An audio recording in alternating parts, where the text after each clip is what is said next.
안녕하세요. 매일 아침 말씀 묵상에 오신 여러분을 진심으로 환영합니다. 7월 31일 일요일 진리의 영 기억절. 이를 위하여 나도 내 속에서 능력으로 역사하시는 이의 역사를 따라 힘을 다하여 수고하노라. 골로새서 1장 29절. 생각할 문제. 성령께서 우리를 위해 무엇을 하시는가? 변화를 위해 기도하지만 우리의 삶에 변화가 없는 이유는 무엇인가? 오늘 우리에게 주는 교훈은 무엇인가? 성령은 우리를 위해 무엇을 하십니까? 요한복음 16장에는 우리 주님께서 올라가시기 전에 성령에 대한 약속을 제 아들에게 해 주십니다.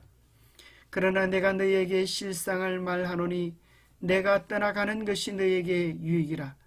내가 떠나가지 아니하면 보혜사가 너희에게로 오시지 아니할 것이요 가면 내가 그를 너희에게 보내리니 그가 와서 죄에 대하여 의에 대하여 심판에 대하여 세상을 책망하시리라. 죄에 대하여라 함은 그들이 나를 믿지 아니하며 의에 대하여라 함은 내가 아버지께로 가니 너희가 나를 보지 못하며 심판에 대하여라 함은 이 세상 임금이 심판을 받았습니다. 내가 아직도 너희에게 이를 것이 많으나 지금은 너희가 감당하지 못하리라. 그러나 진리의 성령이 오시면 그가 너희를 모든 진리 가운데로 인도하시리니 그가 스스로 말하지 않고 오직 들은 것을 말하며 장래 일을 너희에게 알리시리라.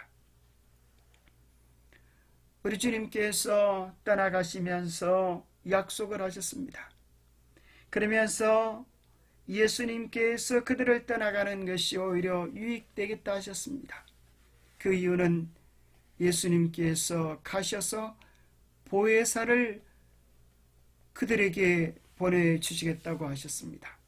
보혜사가 오셔서 죄에 대하여 의에 대하여 심판에 대하여 세상을 책망하시고 진리의 성령이 오시면 그가 모든 진리 가운데로 우리를 인도하시고 그가 스스로 말하지 아니하고 오직 들은 것을 말하시며 장래 일을 우리에게 알려주시겠다고 약속해 주고 계십니다.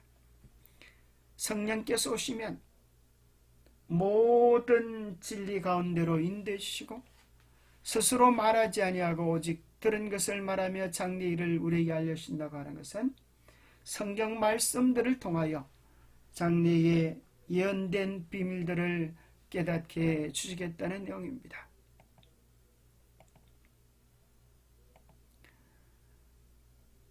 성령께서 해 주시는 일과 우리가 해야만 하는 일 사이에 구별을 잘 해야 합니다.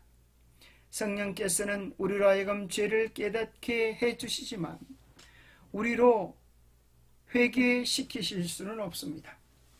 또한 성령께서는 우리에게 하나님에 관한 위대한 진리를 보여주실 수는 있으시지만 그 진리를 믿고 순종하도록 강요할 수는 없으십니다. 만약에 하나님께서 아주 조금이라도 우리에게 강요하셨더라면 우리는 자유의지를 상실하고 말았을 것입니다. 사탄은 우리의 생각과 마음을 조종하셨다는 이유로 하나님을 비난할 것이며 하나님께서 대쟁투에서 부정행위를 하셨다고 고발했을 것입니다. 자, 성령께서 하시는 일과 우리가 해야 할 일들에 대한 분명한 차이를 우리가 이해해야만 합니다. 성령께서 죄를 깨닫게 해주실 때 우리가 해야 하는 몫은 우리의 죄들을 주님께 통회하며 버리는 일을 해야 합니다. 성령께서 하나님에 관한 위대한 진리를 우리에게 보여주실 때 그 말씀을 믿고 순종하는 것은 우리의 몫입니다. 하나님께서 우리에게 자유의 의지를 주셔서 우리로 하여금 바른 선택을 하도록 도와주시는 것입니다. 변화를 위해 기도하지만 삶의 변화가 없는 이유가 무엇일까요? 바로 성령이 하시는 일과 우리가 하는 일을 분별하지 못하기 때문에 진정한 변화를 경험하지 못하는 것입니다. 하나님이 하시는 일과 우리가 해야 하는 일을 깨닫지 못할 때에 문제가 생깁니다. 교과는 이렇게 설명해 줍니다. 왜 우리에게 변화가 없는가라는 질문에 대하여 왜 그런가? 그 이유는 너무도 단순하다.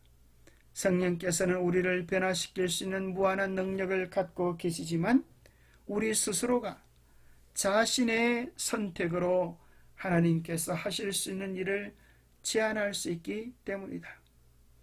우리가 시련 가운데 있을 때도 마찬가지다. 때때로 순종하지 않거나 죄를 회개하지 않기 때문에 시련을 겪게 되는 경우가 있다. 우리 아버지께서 그런 상황들 속에서 역사하실 수 있도록 우리는 의식적으로 회개와 순종의 문을 열기로 선택해야 한다. 그렇게 할 때 하나님의 능력이 우리 안에 들어와 우리를 변화시킬 수 있으신 것입니다. 마치 그것은 하나님께서 우리에게 봄, 여름, 가을, 겨울을 주시는 이치와 같습니다. 하나님은 우리에게 계절을 주시고 농부는 거기에 맞추어 씨를 심고 가꾸어야 합니다. 농부가 아무리 씨를 심고 가꾸려고 애를 써도 하늘이 햇빛과 비와 바람을 주지 않으면 불가능한 것입니다. 그러나 아무리 하늘이 해와 빛과 바람을 준다 하더라도 사람이 알곡을 심지 않으면 가을에 수확할 수 없는 것 역시 당연한 이치입니다. 그래서 우리는 하나님이 하시는 일과 우리가 해야 할 일이 무엇인지를 바르게 깨달아야 합니다. 신명기 30장 19절은 이야기하기를 내가 오늘 하늘과 땅을 불러 너희에게 정글을 삼노라. 내가 생명과 사망과 복과 저주를 내 앞에 두었은즉 너와 내 자손이 살기 위하여 생명을 택하라고 말해주고 있습니다. 우리 앞에 생명과 사망과 복과 저주가 있는 것입니다. 하나님은 우리 모두가 다 살기 위하여 생명을 택하기를 소원하지만 선택은 언제나 우리의 몫입니다. 모든 사람이 좋아하는 성경의 요약 요한복음 3장 16절도 말합니다. 하나님이 세상을 이처럼 사랑하사 독생자를 주셨으니 하나님께서는 인류를 살리시기 위하여 당신의 아들 예수 그리스도를 인류를 위하여 인류를 구원하기 위하여 십자가에 못 박는 데까지 내어주셨습니다. 그렇다고 해서 모든 사람이 멸망치 않고 다 영생을 얻는 것은 아닙니다. 그를 믿는 자마다, 그를 믿기로 선택하는 자마다 하나님께서 그들을 도우셔서 생명에 이르게 주실 것입니다. 모든 사람이 구원을 받는 것이 아닙니다. 누구든지 주의 이름을 부르는 자가 구원을 받으리라고 약속해 주시는 것입니다. 우리가 진정으로 하나님의 이름을 부를 때에 하나님은 결코 그들의 부름을 외면하지 않으실 것입니다. 영감의 교훈입니다. 강제가 없는 구속사업. 구속사업에는 강제가 없다. 성령의 감 아래서 누구를 섬길지를 선택할 자유가 주어져 있다. 사람이 그리스도에게 복종할 때 일어나는 변화 가운데 가장 높은 의미의 자유가 있다.